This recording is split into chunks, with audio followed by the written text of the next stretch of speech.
One side of the courtroom was filled with support for Christina Hampton, and the other side was empty. Right now, law enforcement is going door to door to make sure people in this area are safe. They say soon they will move over a road to Garfield Road to check in on that community to make sure everyone's okay and they have everything they need. People are walking around in their Thunder gear, just like the Deck family. I've got Colby, Jessica, and Bexley here. They're going to be watching at the Paycom Center. What is it like inside of there when it's game time? Everything has picked back up. You can see the orange haze behind me. Those are flames, and they're burning a pasture in that area. At Big Blast Fireworks, it's the bullet blossoms that fly off the shelves first during the 4th of July season.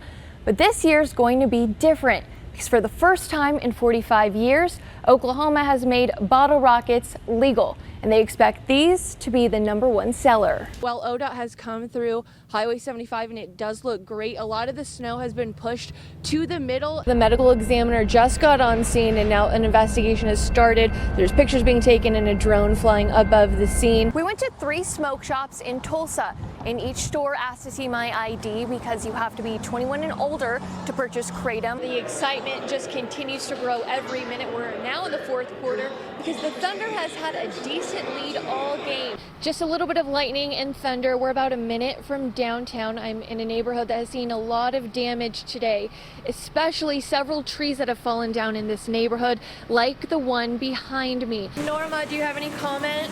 That's a no. Would you like to talk? That was Lumpkin's attorney Morgan Hale declining to comment. Shay Petrie says when Zachary Wise told her he was going to kill her, she believed him. She says it was the thought of her 2 boys that gave her the strength to fight just long enough until police arrived. And I want to warn you, her injuries are severe. I'm unrecognizable, and it's wild that this happened to me from the father of my children.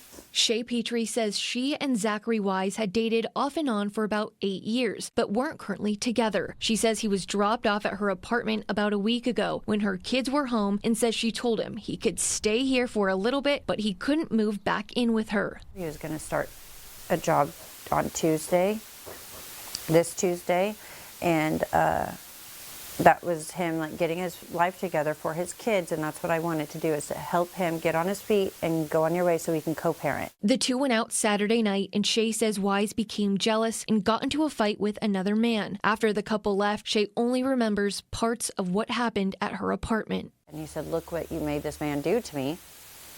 And then it just all spiraled. I fought so hard.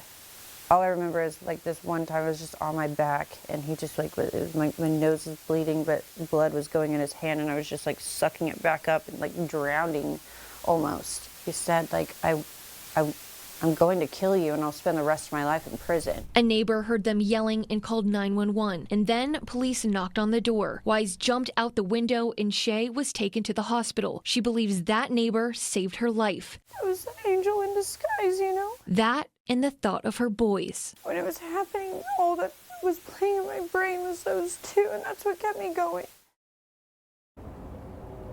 Shay has a broken nose and a doctor's appointment this week to figure out if she'll need facial reconstruction surgery, and she won't be able to work for a month. Lori, we have ways you can help Shay on our website at newson6.com. Sally Chase noticed Zachary Wise sitting at her bar and thought he was acting strange. Then she heard someone say his name, bells went off, so she checked his ID. Who told? Did someone tell on me? I can't find your hammer anywhere. Y'all get a phone call about me? Sally Chase's phone call led to Tahlequah police finding and arresting Zachary Wise. She had read Wise was wanted for beating the mother of his 2 children, Shay Petrie. Injured anywhere else? Not that I'm aware of. Okay. I have old scratches and stuff from a few days ago. Sally was already on the lookout for Wise because another bartender told her one post said he likes to hang out in Tahlequah, but she wasn't expecting to see him walk in with a group of her regulars. They didn't know who he was either. He was a real smooth talker. He was very friendly, and he was just trying to kind of find a wedge and fit in. But she says he wasn't fitting in at all. He did seem a little squirrely and off. He just seemed a little rough.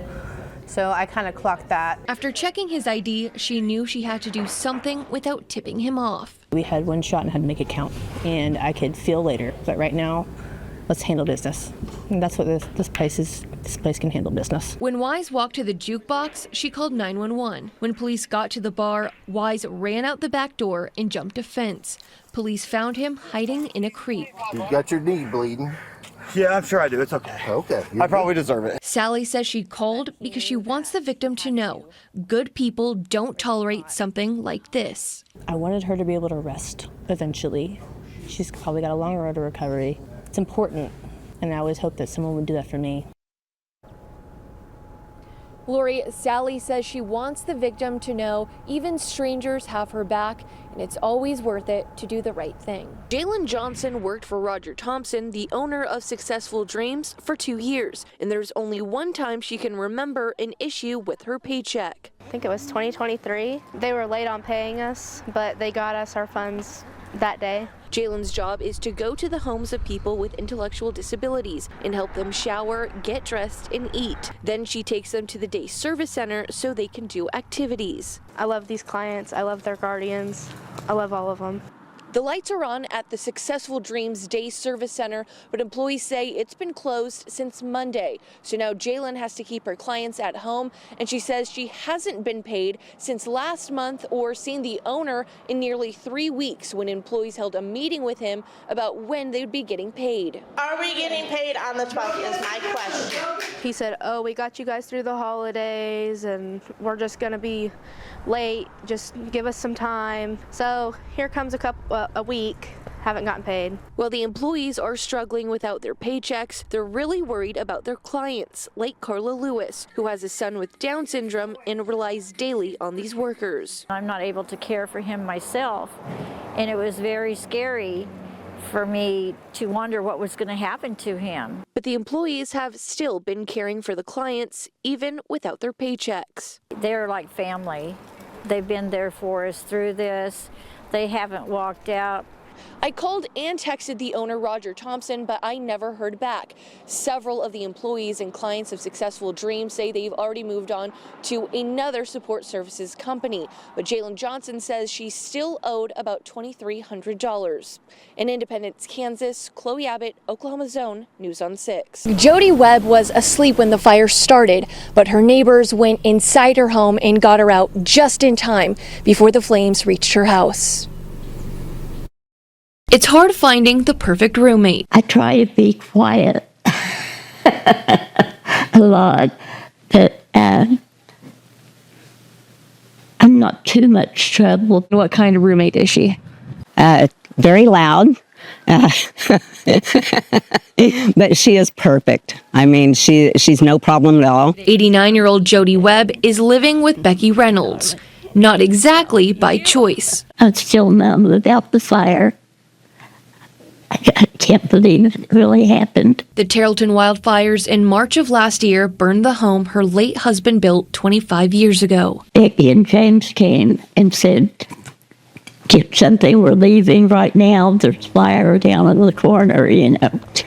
And we got out, and as we were driving out of the driveway, we could see my house going up in flames. Becky and James have been her roommates ever since, but soon they'll be neighbors again. They brought me to their house. James is in construction, and he's building my new house. Becky wouldn't have it any other way. Well, she's my neighbor, best friend. I just feel like that's the right thing to do. Jody has spent the last year designing her new home, and she's had to make some tough choices. Oh, gosh, yeah, it took forever to pick out the right colors. And we finally had them all.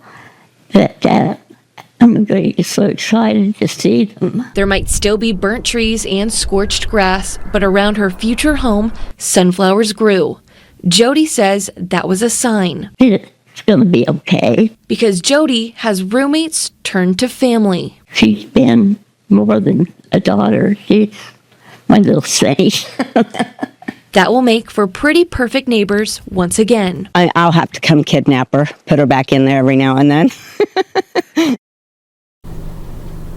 Jody got a fireplace installed here in her new home yesterday, and Becky says the house will be completed around Easter. In Tarleton, Chloe Abbott, Oklahoma Zone, News on 6. after the accident, a nurse told Patrick Copen he may never pitch again. But he says through hard work, determination, the support from his family and team, he can do anything. It takes a certain mindset to get through hard things. Nothing really gets done when you're feeling sorry for yourself. Patrick Copen had to learn that the hard way. And the pitch.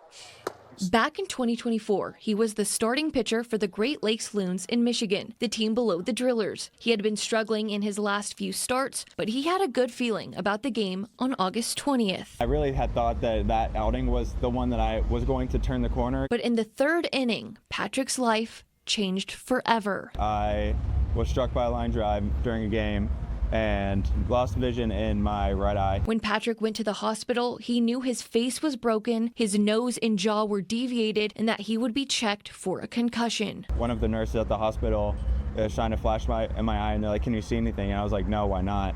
And that's when kind of the anxiety started to build a little bit. I had to start to navigate exactly how that would go throughout the rest of my career.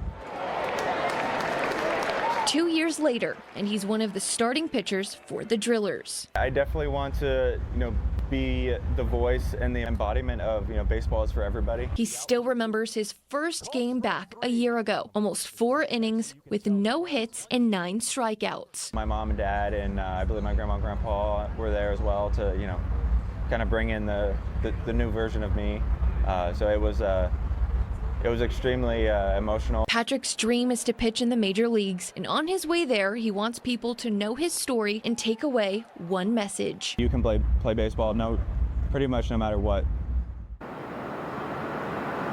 Patrick says the hardest part after losing sight in one eye wasn't pitching, but relearning how to catch the ball again once it was hit or thrown in his direction.